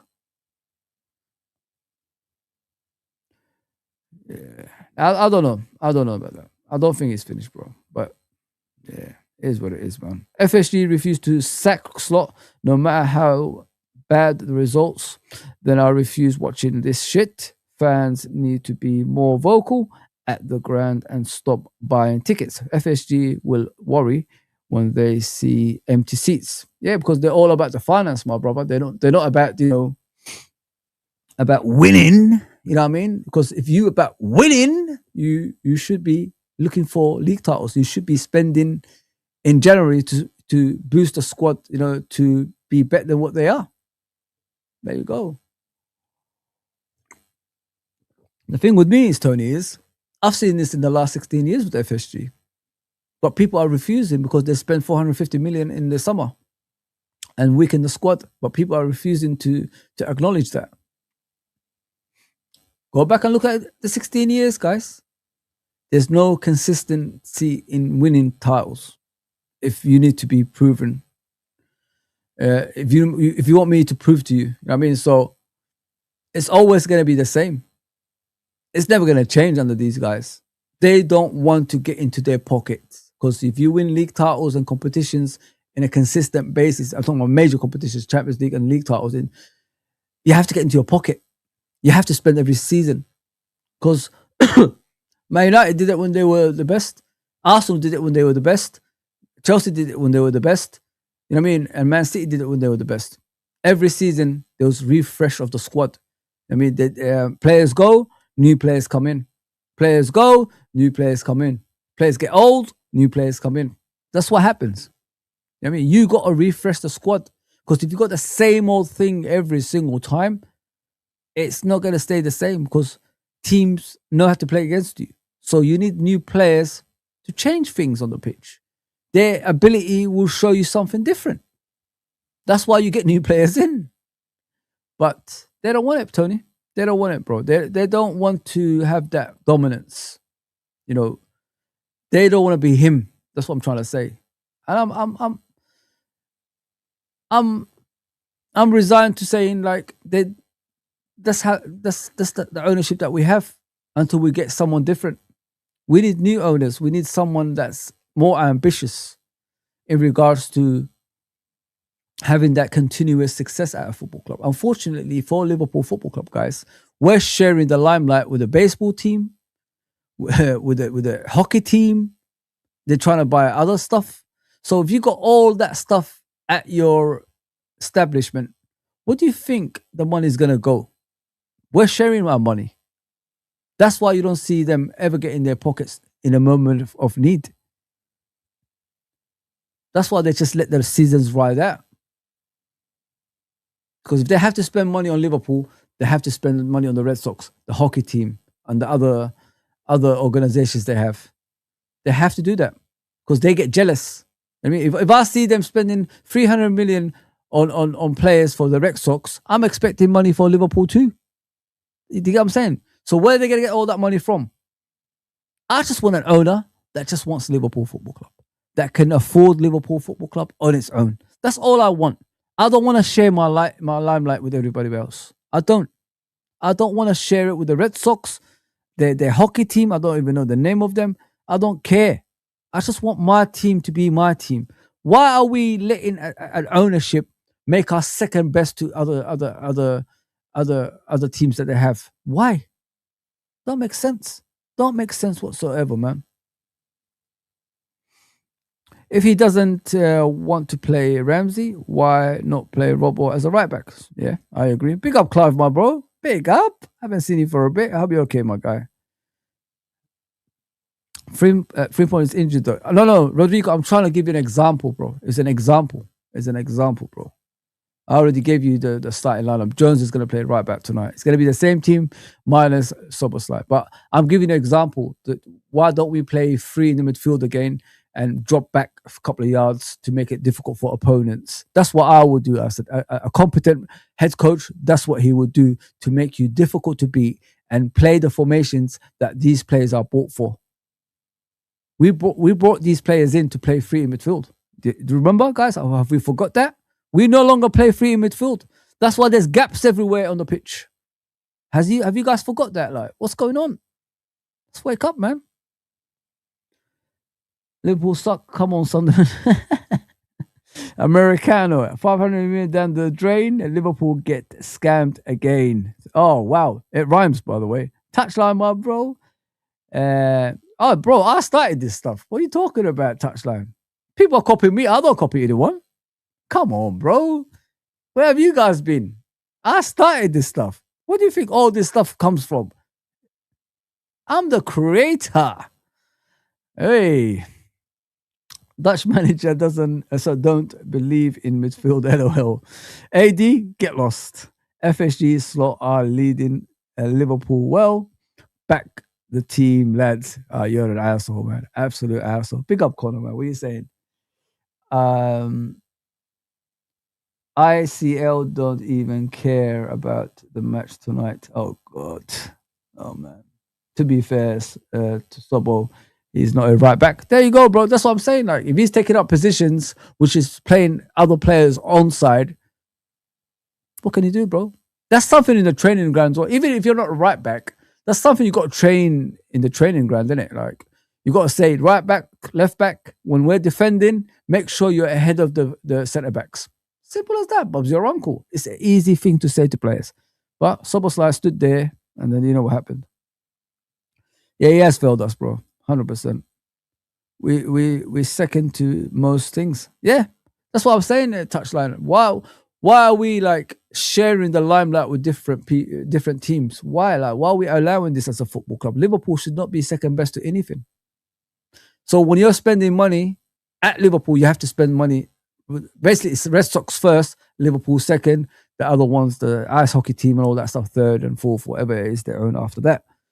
So, and you know, the biggest team that you have at your establishment is Liverpool Football Club. So basically, what are they taking off us to use, you know, to finance the other teams as well? This self-sustainability is bullshit, because if we're a self-sustained club, why do we let our players run down their contract and go for free? Because I mean, we need to like sell players in order for us to spend. Does that make sense, guys? Like, it's crazy, man. They feed you all bullshit. I don't believe in these bullshits they give me, because I know these people. I work for these people. I was in America for 2 years working for an academy down there. So I know how things are financially. They will give you all this marketing bullshit. They make you believe it. And all of a sudden, you know, they get you on side. And now you believe all the bullshit they give you. That's what it is. It's like if you watch the movie NWA, remember their manager, what he was doing to them? He was making them do all the shows and all that stuff and touring and making money and all that stuff. He's giving them like minimal amount of money, and he was taking all the money for himself. That's how they work in that country. That's how they do things. That's the business they work. They make you believe in things, but they're really screwing you from the back. So if we don't get the Champions League football this season and we haven't signed anyone in January, where do you stand with FSG people? Like, where is it? Where is it? When are you going to realize these owners, they're not really backing the team as they should? Like, when are you going to realize that as a fan? That's what I want to know. Because I'm confused, man. I am really confused. Just go and watch the NWA film. Then you realize how people work in that country. They will never give you all the money. They tell you that you're self-sustainable and all this stuff and this and that and that. We've only spent 235 million this summer, guys. We didn't spend 450. If you look at the outgoings, they recoup that money back. So what we earned in the last 9 years, we spent, they're saying last summer, but they got the money back somewhere, somehow. So if you look at the money they got back, plus the sponsorships, Adidas, and all these other stuff, they got all the money back. The 450 million is back in the account as it was when it left. So they didn't really spend anything. We got rid of more players than the players coming in. So we didn't really strengthen the team either. Surely it has to be Jones right back tonight. Endo can't run. Well, Ramsey's going to be on the bench. So there you go, bro. I pity the poor fans going up to the Stadium of Darkness tonight. Yeah, The Undertaker. Yeah.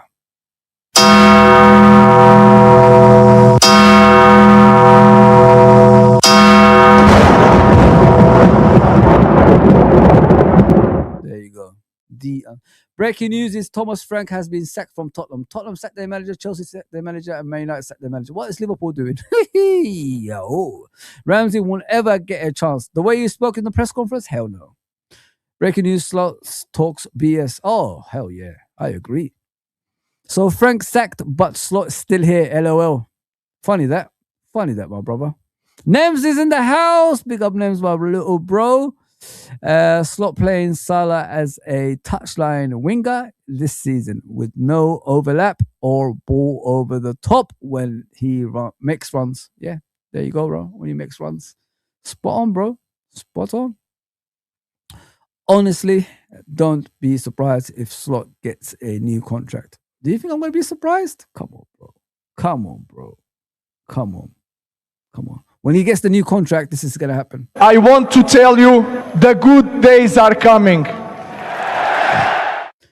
Amarum, where are you, bro? Where's the good days? Fucking liar. Yeah, big up my brother. Big up my guy. He lied. Amarim lied, guys. The good days ain't coming back to Man United. Hope you are doing well, brother. Always, bro. Always. When I see you guys supporting me, I'm happy, guys. I'm really, really happy. I am really, really happy. Let me just put it that way. People don't like to say I'm happy. I say I am really. You know, in YouTube terms, yeah, people use some words they don't really use in the real world. So I've seen people like using some, university kind of language. It's weird. It's very, very strange. I'm from the streets, brother. I've been to university, by the way. Studied sports science. So I don't need to speak like that. I'm having coffee, not cup of tea.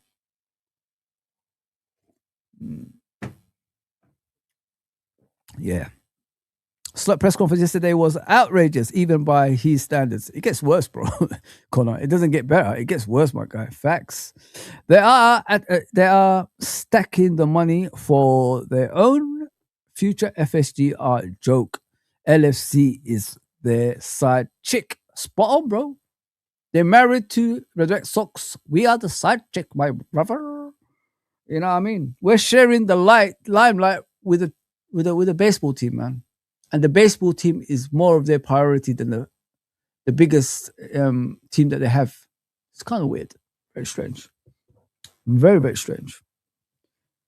They make you believe we are, all the money that we get in, we put it in the bank for Liverpool to spend.